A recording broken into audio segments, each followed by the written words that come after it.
Shalom à tous. Alors ici, je veux parler du président Trump. Que penser du président Trump? Alors, je vais vous partager une vidéo qui circule beaucoup en ce moment. C'était le 15 octobre, là, depuis que Donald Trump fait sa campagne présidentielle. Il fait plusieurs rallyes. Et donc, il est en campagne, donc. Grâce à Elohim, visiblement, il s'est rétabli du coronavirus, du Covid-19. Et, et donc, je pense aussi que cette vidéo que je vais vous montrer là est en réponse aussi à ce qu'il a vécu après le Covid-19. Alors, je vais parler après. Je vais d'abord vous laisser voir cette vidéo. Puis après, je vais vous parler de ce que je pense sur Donald Trump, sur les prochaines élections présidentielles américaines. Alors, on va regarder d'abord cette vidéo. Alors, on va aller ici. Voilà. Et on va regarder cette vidéo.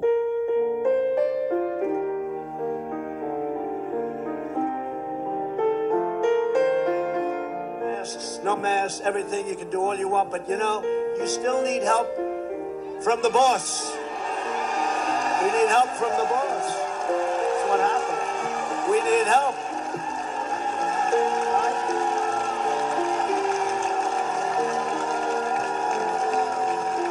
Yeah, we need help. It's all right to say. Now, they'll criticize me for that. How dare he say that? How dare he say that? No, I'll say it. I'll say it. I'll say it. Somebody said to me the other day, "You're the most famous person in the world by far." I said, "No, I'm not. No, I'm not." They said, "Yes, you are." I said, "No."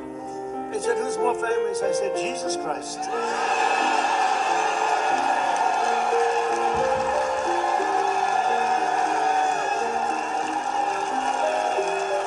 I'm not taking any chances. I'm not going to have an argument. Hey, I'm not having any arguments. Jesus Christ. I'm not going to take any chances. I'll give it, I guarantee. And let me look up and I'll say, and it's not even close.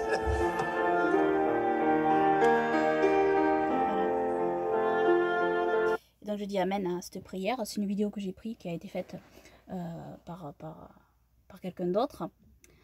Ça passe un peu vite les sous-titres là, si vous avez pas eu le temps de lire, tout à fait, mais donc voilà, il dit que on lui a dit qu'il était la personne la plus connue au monde, et lui il a dit non, c'est pas vrai, c'est pas moi la personne la plus connue au monde, il y a quelqu'un de plus haut que moi, hein, et c'est Jésus-Christ en fait.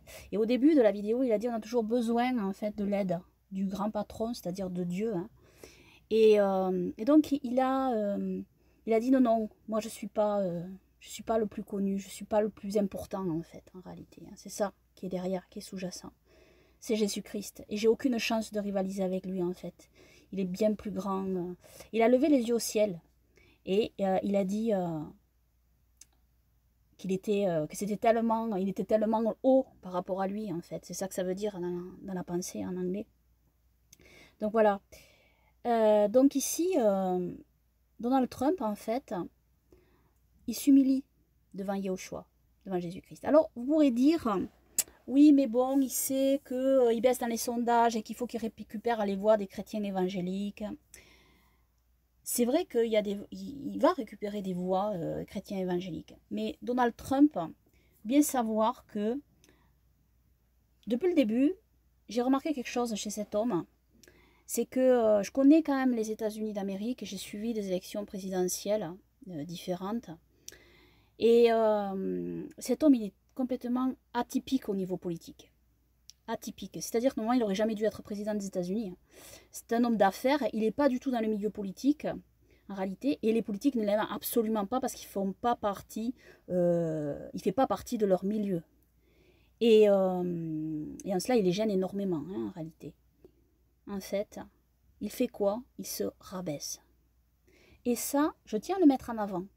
Je tiens à le mettre en avant parce que tous ces hommes politiques hypocrites, les autres, tous ces autres hommes politiques hypocrites et qui le critiquent tant qu'ils peuvent, hein, disant, voyez, il se met en avant, il est orgueilleux, etc., eh bien, ils ne sont pas capables de faire ce qu'il a fait là, en réalité. Ils ne sont pas capables de prononcer ces mots-là. Et lui, il le fait. Alors, qui est le plus orgueilleux en fait des hommes politiques? Celui qui fait ça ou les autres qui font semblant d'être humbles, qui sont des gros hypocrites et qui ne sont pas capables de plier le genou devant le roi des rois?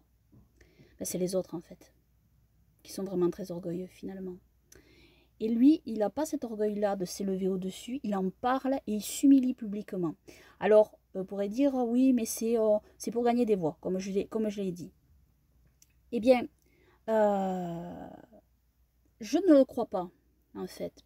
Je crois que Trump est sincère quand il parle ici. Je pense que c'est quelqu'un qui est sincère. Je pense que Trump, il a des facettes vraiment différentes et variées. Et c'est pas quelqu'un qui a joué les hypocrites là-dessus dès le début de son mandat, en réalité. J'avais remarqué une chose, c'est que en réalité aux États-Unis, tous les présidents américains disent souvent que Dieu bénisse l'Amérique. C'est la phrase, voilà, c'est la phrase consacrée. Même si voilà, ils croient pas bien, même s'ils suivent pas en fait en réalité, ils disent ça en fait. Tous les présidents américains disent ça, c'est la formule.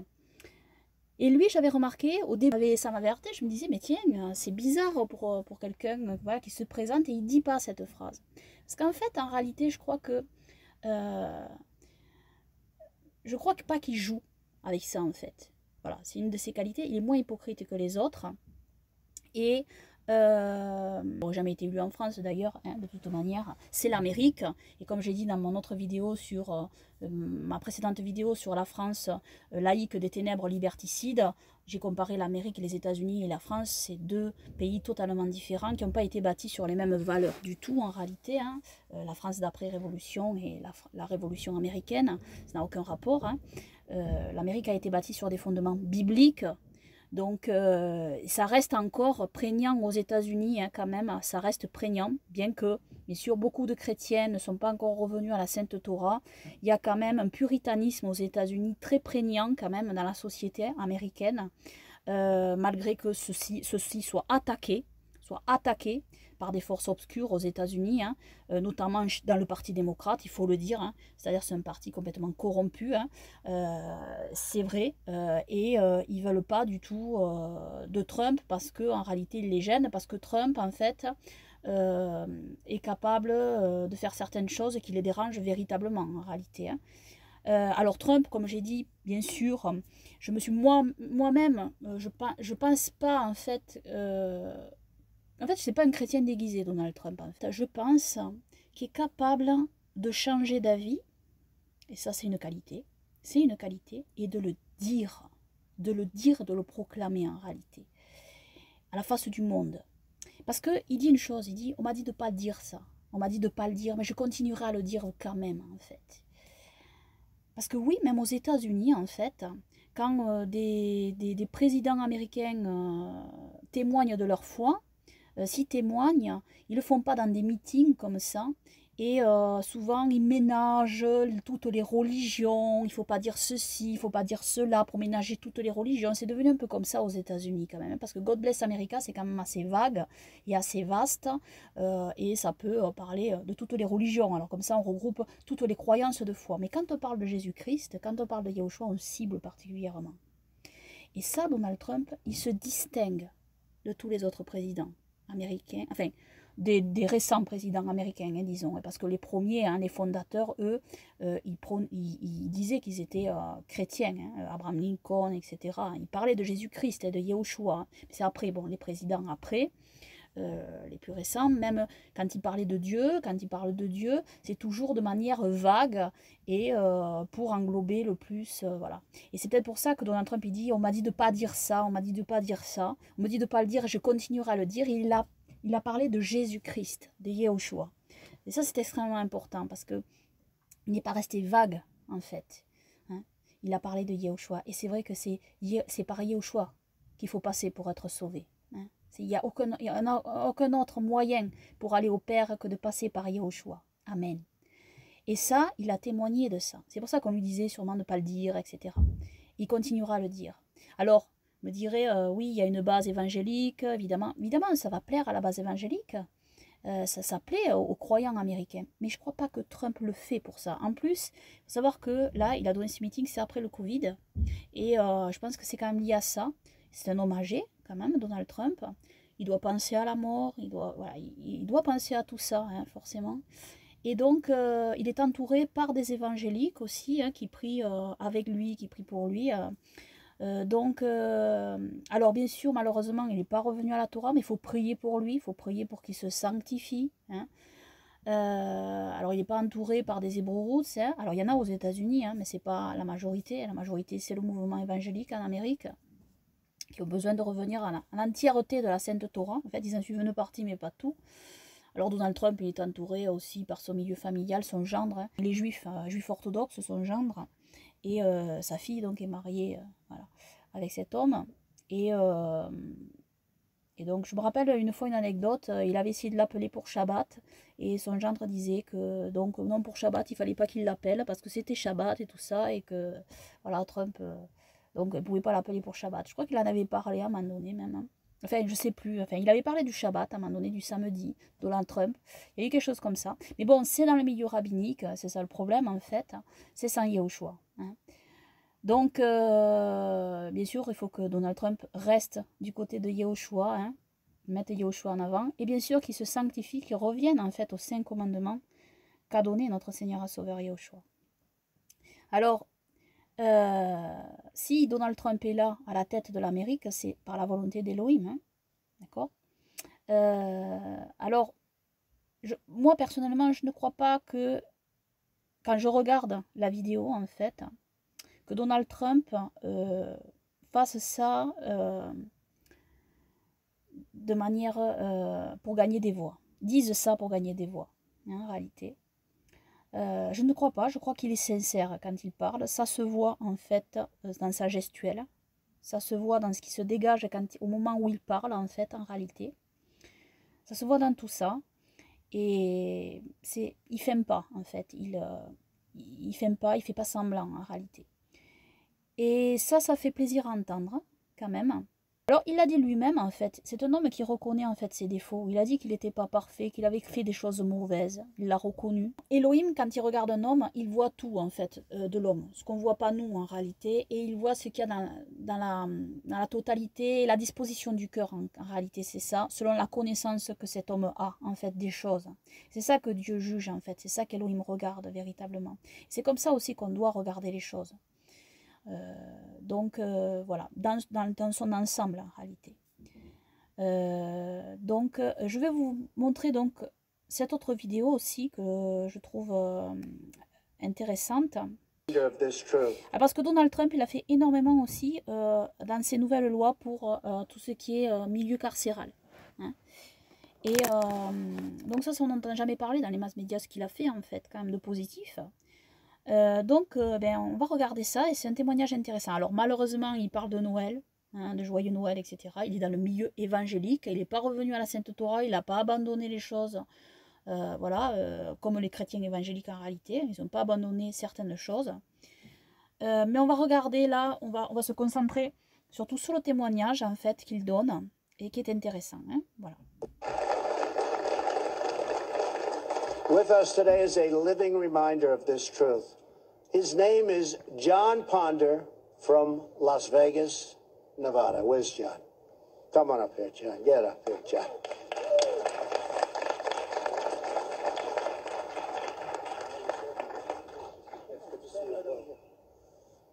John grew up without his father. As he tells it, my mother was strong, but she wasn't able to keep us out of the gangs and off the streets, right? John was in and out of jail for years until at age 38, he was arrested for bank robbery. You don't look like a bank robber, John. It's come a long way. John soon ended up in federal prison, relegated to solitary confinement. That's where God found him.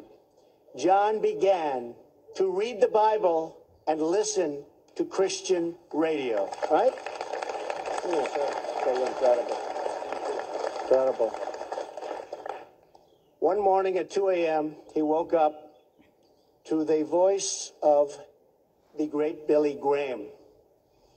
Reverend Graham's words came through the airwaves. Jesus wants to be Lord of your life. That night, John dedicated his life to Christ.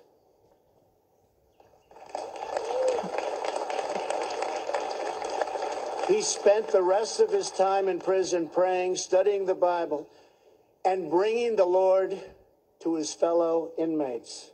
The day after John's release, a visitor knocked on his door. It was the man who put him in jail, FBI Special Agent Richard Beasley. Who's here? Richard? Come on up, Richard.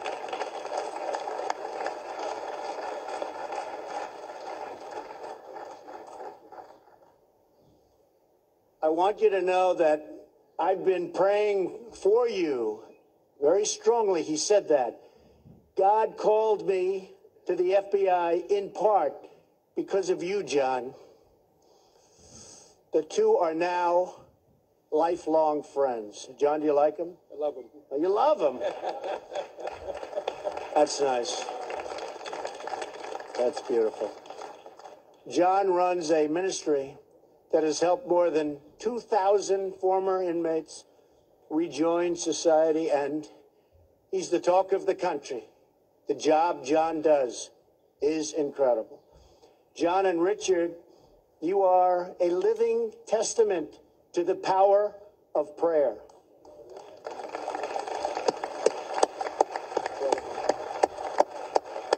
Your story reminds us that prayer changes hearts and transforms lives.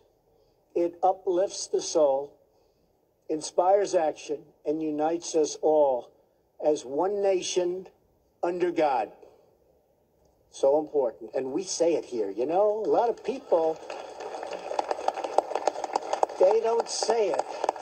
But you know what? They're starting to say it more, just like we're starting to say Merry Christmas when that day comes around.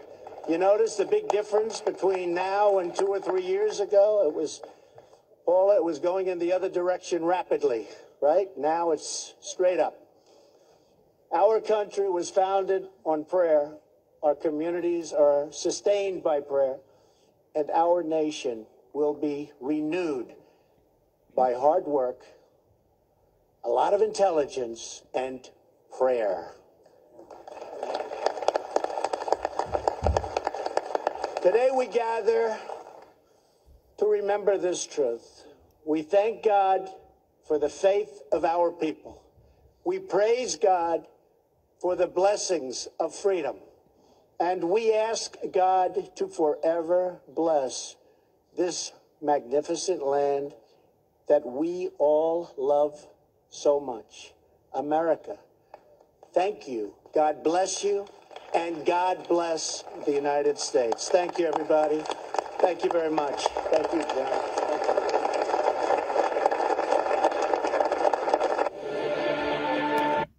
Donc voilà. Pour vous montrer donc voilà ce témoignage que je trouve intéressant à partager aussi. Ça démontre en fait que Donald Trump, quand même, bon, est croyant, il croit en Elohim. Il sait qu'il y a des gens qui croient en Elohim et qui le soutiennent sur ce point, bien évidemment. Donc, il partage sa foi. Mais vous savez, c'est comme il le dit, hein, c'était pas vraiment partagé. Alors, malheureusement, avec Noël qui est une fête païenne, mais bon, il n'en a pas conscience.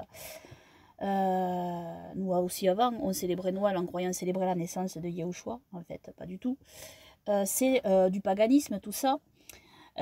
Donc bon, on va pas entrer dans ce détail-là parce qu'en fait, bon, le concernant, disons que il ne le voit pas. Après, donc ce témoignage est très intéressant en réalité. Et moi, c'est ce que j'aime en fait de l'Amérique. Voilà, c'est ce que j'aime de l'Amérique. C'est ce que j'ai toujours aimé aux États-Unis en fait. C'est un pays atypique à cause de ça, parce que ce pays a été fondé par des gens qui sont partis sur un bateau, le Mayflower. Ils sont partis et c'était donc des pèlerins, c'était des gens qui croyaient, qui fuyaient, qui croyaient en Elohim, qui croyaient en la Bible, qui c'était des puritains, qui ont fui donc la persécution en Europe pour aller sur une terre où ils pourraient vivre librement leur foi. Et ce sont eux les pères de la Constitution des États-Unis d'Amérique en réalité. Alors ça s'est fait en plusieurs étapes, mais c'est eux qui ont commencé en fait. À Plymouth, hein. Ça a commencé à New York, enfin, dans cette région-là. Et après, New York est devenue ce qu'elle est devenue aujourd'hui, malheureusement. Une petite Babylone, malheureusement. C'est complètement l'opposé de ce que les fondateurs ont créé. Hein. Mais les puritains se sont dispersés partout, en fait, dans les États-Unis d'Amérique. On va après voir l'histoire des États-Unis d'Amérique, hein, l'histoire de ce pays. Mais l'histoire de ce pays est reliée à la Bible, en fait. Et à chaque fois qu'il y a des mouvements, les Hébreux rousses d'ailleurs, c'est là que le réveil a commencé, en fait. Le retour à la Torah a commencé aux États-Unis. Hein. Ça, tout commence toujours en fait aux États-Unis.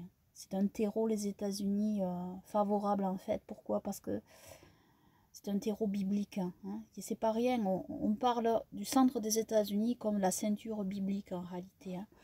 Hein. C'est prégnant dans la mentalité, dans la culture américaine. C'est très prégnant en fait. Cette foi en Dieu. Et donc, Donald Trump, malgré qu'il était aussi dans les finances et les affaires, il a entendu ça. Il a entendu le message, il a entendu l'évangile, il connaît ça. Ça ne veut pas dire qu'il s'était converti hein, quand il était dans le milieu des affaires, etc. Mais maintenant, disons que, je pense, étant président des États-Unis, en réalité, il est entouré davantage, en fait, par des croyants, en réalité. Par des gens qui le soutiennent au niveau justement de la foi. Hein. Et je ne pense pas que c'est fin que chez Donald Trump. Je pense que c'est un homme qui, de ce côté-là, est sincère. Et je remercie Elohim de l'avoir guéri du Covid-19. Alors certains disent non, il n'a pas attrapé le Covid-19, c'est pas vrai, c'était un leurre, tout ça. Moi je crois qu'il a vraiment attrapé le Covid-19 en fait. Seulement il y a des formes de Covid-19. Et puis bon, alors on peut pas dire non c'est pas vrai, c'est pas possible qu'il se soit rétabli aussi rapidement, etc. Et puis avoir prié pour lui par exemple. Hein. Nous on a prié pour lui pour qu'il guérisse du Covid. Donc eh bien après on va pas dire non c'est pas vrai il l'avait pas quoi. Hein. On prie Dieu pour ça. Et puis quand Dieu le guérit on va dire non c'est pas vrai il l'avait pas, c'est pas possible, non. Il avait bien sûr le Covid-19, je ne pense pas que ça a arrangé quiconque de dire que autour de lui, etc., qu'il avait attrapé le Covid-19. Hein. Ça les arrangeait absolument pas. Hein. Ils ont été très embêtés hein, sur tout ça, et même Trump hein, d'ailleurs. Ça a quand même entamé sa campagne, ça a failli quand même entamer sa campagne présidentielle, là, ici. Hein. Donc non, ça l'a pas du tout arrangé, hein, tout ça. Hein. Mais je pense que ça lui a pris quelque chose. Hein, ça l'a quand même rabaissé. Hein, ça l'a quand même rabaissé. Je pense que ça lui a été envoyé par Elohim pour le rabaisser. Et c'est juste après, en fait, c'est le 15 octobre qu'il a témoigné, là, ici. Hein, c'est après qu'il a attrapé le Covid-19. Hein. Donc, à mon sens, ça lui a servi, en fait, hein, au niveau de sa foi, au niveau de... Voilà, ça lui a servi, en réalité. Hein. Ça l'humilie aussi, hein, ça l'a humilié, ça l'a rabaissé. Hein. Et donc, après, sur l'élection, j'ai vu, bon, il y a beaucoup de choses qui circulent, surtout dans le milieu anglophone, hein, américain notamment. Et alors, il y en a qui prophétisent qu'il va être réélu, qui prophétisent que plusieurs choses. Je ne vais pas entrer... dans les détails. Il y a autre chose aussi, il y a en fait, je ne sais pas si vous avez entendu parler du code de la Torah. Alors c'est un code, j'en ai parlé moi-même, Yeshua codé dans la Torah en fait, j'en ai parlé, c'est des vidéos qui datent, hein, que j'ai fait, qui sont sur ma chaîne toujours. Un juif messianique avait trouvé le nom de Yeshua codé dans la Torah, dans plusieurs passages des Saintes Écritures, dans la Sainte Torah, mais pas uniquement dans la Sainte Torah, dans Ésaïe aussi. Donc voilà. Dans le livre des Chroniques aussi, je crois. Enfin, dans plusieurs passages des Saintes Écritures. Et lui, il avait trouvé ce code sans moyen d'ordinateur. Hein. Parce que c'est quoi le code de la Torah? Alors, le code de la Torah, si vous en avez jamais entendu parler, alors certains y croient, certains n'y croient pas. Alors, moi, j'avais partagé le nom de Yehoshua codé dans la Torah. Je trouvais cela intéressant. j'avais acheté le livre à l'époque de Yaakov Ramsel, qui est un juif messianique, donc, qui avait trouvé ce code. Peut-être que vous connaissez. Et donc, c'est-à-dire, c'est le fait de mettre toutes les lettres hébraïques de la Sainte Torah ensemble, sans espace en fait, et de trouver avec un code de lettres équidistantes, c'est-à-dire un saut de lettres, c'est-à-dire on démarre à partir d'une lettre, on saute tant de lettres, par exemple 10 lettres, et à la 10e lettre, on trouve une deuxième lettre, donc, et on saute 10 lettres, on trouve une troisième lettre, on saute 10 lettres, on trouve une quatrième lettre, etc. etc. Et ce saut de lettres équidistantes nous amène en fait à lire un message qui serait caché dans la Sainte Torah en fait. Et alors ce message peut être lu de droite à gauche, de gauche à droite. Et ça, c'est, voilà, il y en a qui y croient, il y en a qui y croient pas. Alors, il y a des choses quand même assez étranges avec ce code de la Torah hein, que l'on retrouve. Donc, certaines disent qu'il y a des prédictions prophétiques qui sont codées, qui sont cachées. Il y en avait qui avaient dit dans Moby Dick aussi, on trouverait des codes, etc. Mais quand même, il y en a qui disent, et c'est vrai, qui ont des arguments en faveur du code de la Torah, qui disent que mathématiquement, c'est pas possible, quand c'est répété, etc., de telle manière, c'est pas possible en fait de trouver certains codes du au hasard en fait. Et c'est vrai que ça fait questionner en réalité, hein, ça questionne. Et sur l'élection de Donald Trump, alors, ça circule en fait sur Internet, et notamment chez les juifs rabbiniques orthodoxes aussi, qui regardent au niveau du code de la Torah. Et je vous montrais donc une image que j'ai prise donc d'une de ces vidéos avec ce code en fait, un des codes en fait qui a été trouvé, et notamment sur Donald Trump. Et donc je trouve ça bon assez intéressant. Et alors dans ce code, alors vous voyez, c'est le texte en réalité. Alors je ne sais pas de quel texte il s'agit, mais c'est un texte biblique. Hein. Ce texte en réalité est mis et en fait le code est trouvé par un ordinateur en fait. L'ordinateur trouve énormément en fait voilà, de codes. Et des données y sont rentrées en réalité. Hein, des données sont rentrées pour rechercher, pour faire des recherches. Et l'ordinateur après à un moment donné va trouver donc des codes en fait, des mots, hein, des phrases qui sont cachées dans le texte en réalité. Et ici alors il y a quand même certaines choses que je veux vous partager. Donc ici qu'est-ce qu'on lit? On lit par exemple, on lit par exemple ici, attendez, hop, voilà, en jaune, de bas en haut en fait, nous lisons Trump en hébreu, hein. Avec le système de lettres équidistantes en réalité, le même nombre de sauts de lettres, on tombe sur Trump ici, et ici en vert, les lettres en vert que vous voyez en haut, on peut le lire en hébreu, je le lis très bien en hébreu, hein. J'ai quelques bases hébraïques, hein. On lit très bien qu'il y a marqué Corona, on lit Trump, on lit Corona. Et alors en haut, à un moment donné, ils ont traduit sûrement il sera redeemed, racheté en fait. Alors je sais pas ici, non oui voilà, ça c'est un mot qui est pris à mon avis du texte sans séparation en fait, sans le saut de lettres équidistantes en fait, hein, il y a, vous voyez, en mauve là en haut, hein. Voilà, alors bon voilà, ils ont souligné ça, il a souligné ça. Alors ici après, il y a écrit, alors là, il y a écrit la date 2020 en fait. Il y aurait écrit président,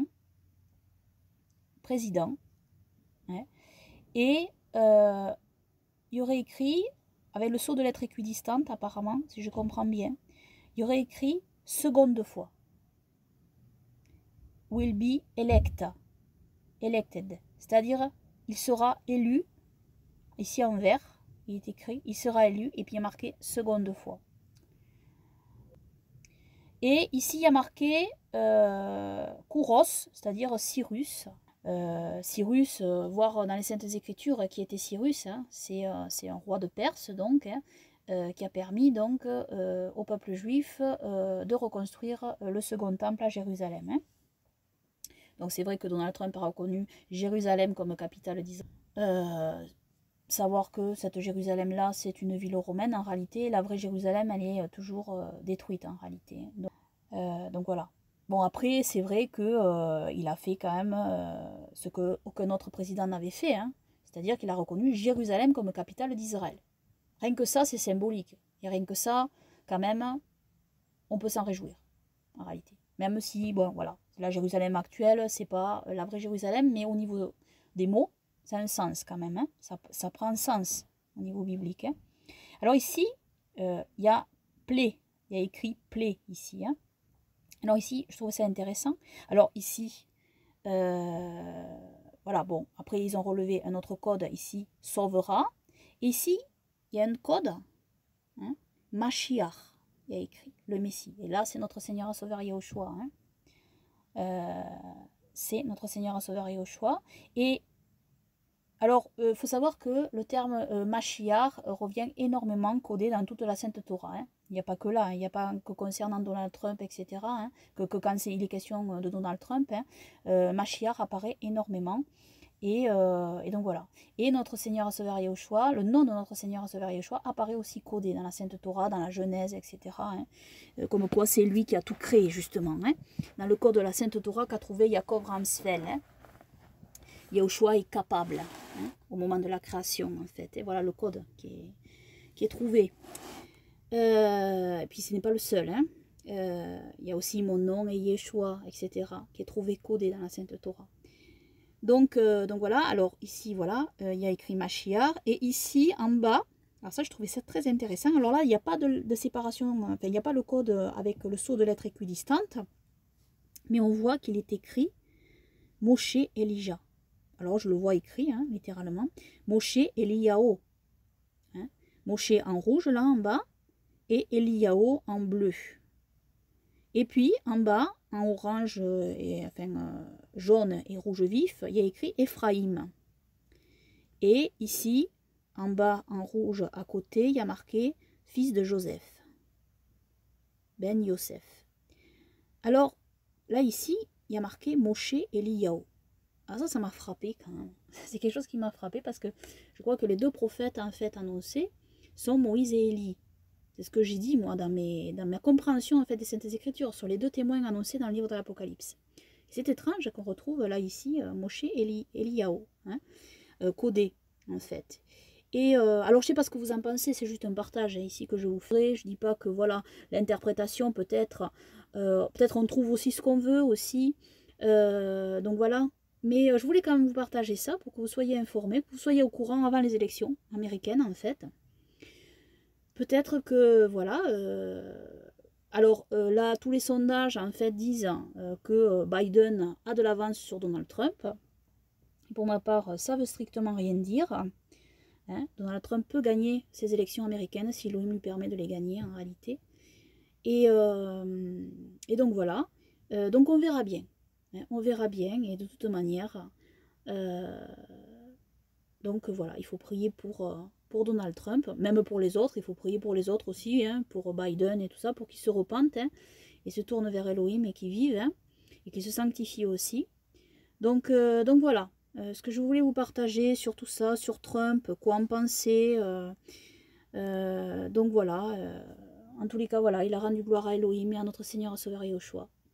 Et Paul le dit très clairement, hein. L'apôtre Paul parle de cela. Hein.